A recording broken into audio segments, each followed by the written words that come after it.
Now, I should mention, guys, I haven't changed any gearing or anything like that at all. So we're still running whatever the stock pinion was, 15 or 16. And yeah, it's gonna be a messy day. One thing you gotta like about the Asuga is the fact that because it's big, because it's a long chassis, because it's got that big body, big wing, it looks good with a lot of different sets of tires.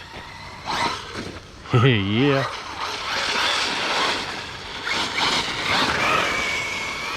We are running 100 thou center now. Not sure if I've mentioned that. I don't think I've run this thing since, or maybe when I was out with the paddles.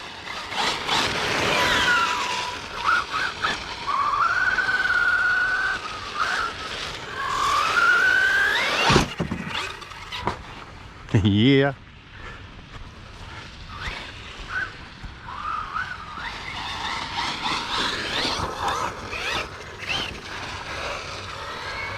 I have a feeling this thing is gonna fly today.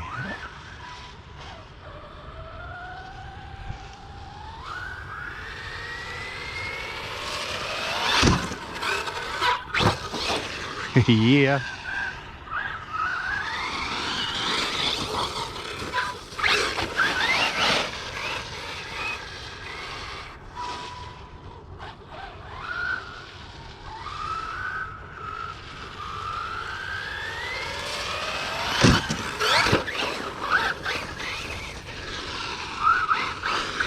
It's very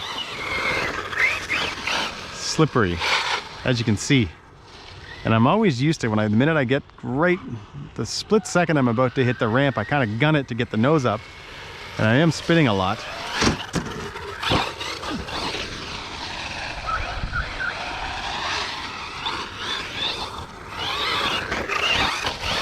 I brought the Asuga as well today, but I don't think I'm gonna run it.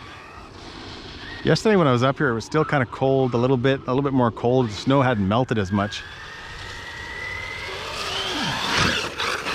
Oh, geez.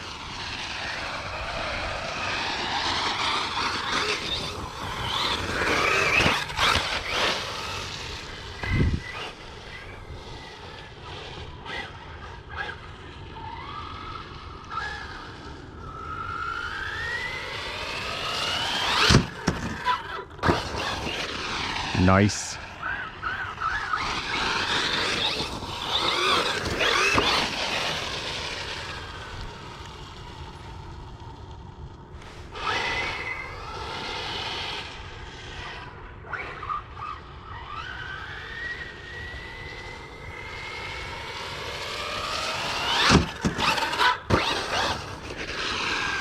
You can definitely now feel the increase in the control from the stock tires to the 3.8s. Now the stock tires are great tires.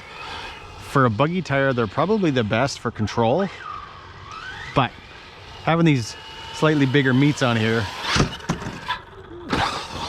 is definitely helping.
Hee.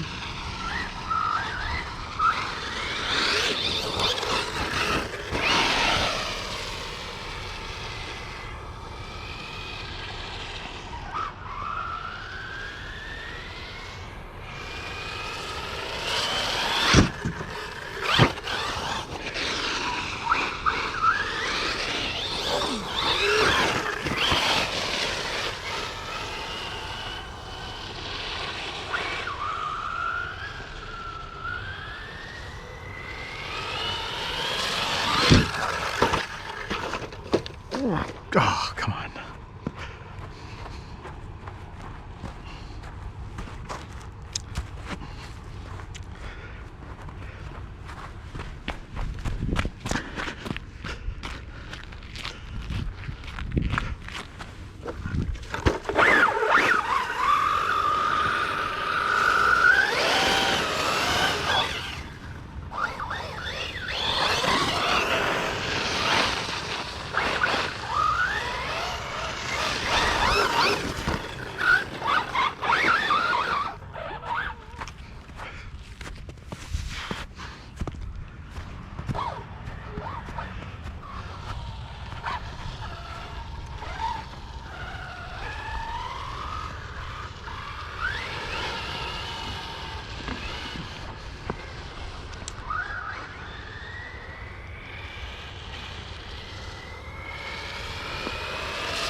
That was nice.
Nice.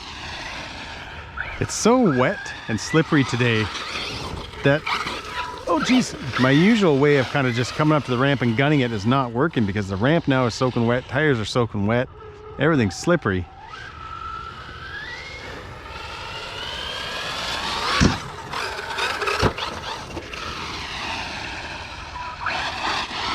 So unfortunately, I was thinking this was going to be an absolutely wicked run coming up here, but it's, again, not getting any traction is not a lot of fun.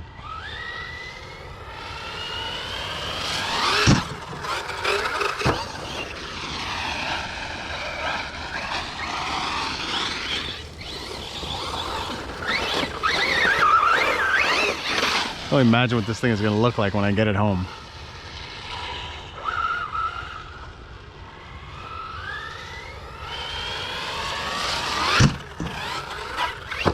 Nice.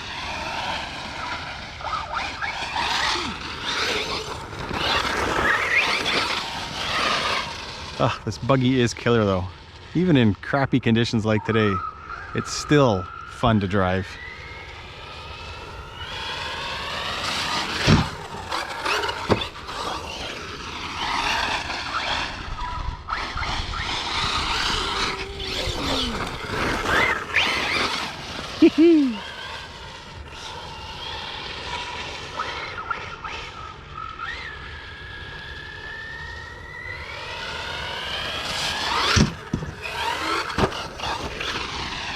Yeah, I just can't get a nice launch.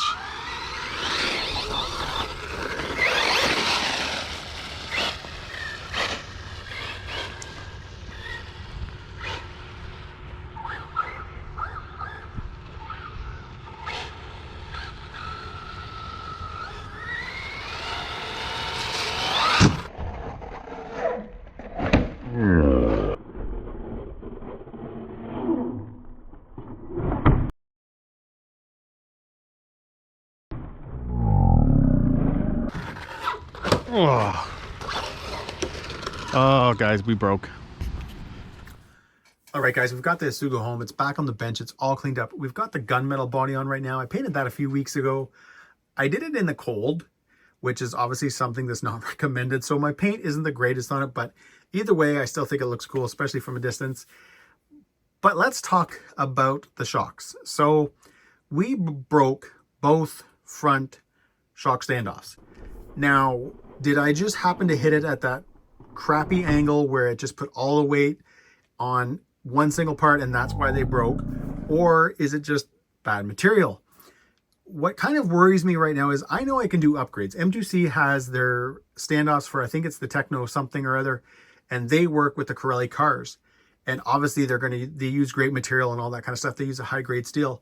But I am kind of worried that if those get replaced, what else would I have broke? What would I have broke, I guess is a better way to say it. Obviously, replacing the shock standoffs are very simple. They only take a couple of minutes, and they're not necessarily all that expensive from Corelli or anything like that. So I'm not sure what I'm going to do. I have 3 left from when I broke. I think I broke one on the Kronos. I can't remember. Maybe it was the Kagama. But I can fix this now to get it back up and running. The next time it happens, I then have to decide, am I going to do the upgrade?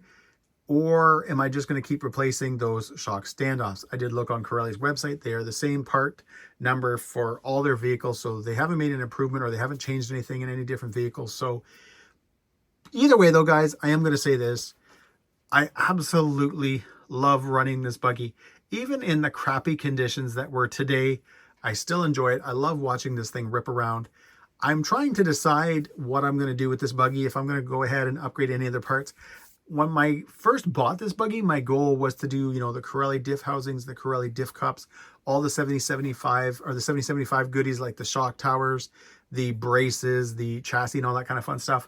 But right now I'm just kind of really enjoying it the way it is. I think I need to focus more on kind of the few issues that the buggy has, these right here right now, and then I will then take it to the next level.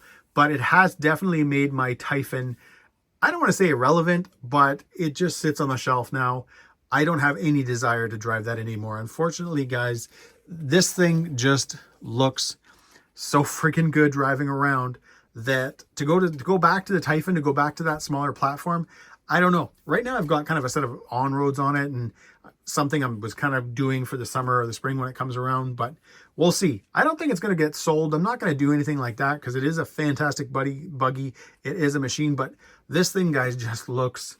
it's a whole nother level. And I'm going to do, guys, a review on this thing very, very soon because like I mentioned in every video that I've done with the Asuga, I don't understand how this thing is not in everybody's arsenal, how it's not in their garage, because it's so much fun. Everybody always talks about how they love their buggies.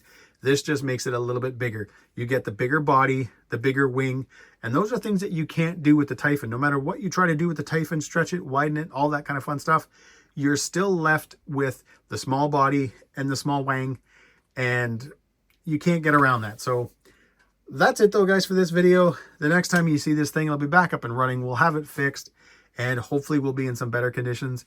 As always, if you like this video, give me a big thumbs up, please subscribe, and have a great day.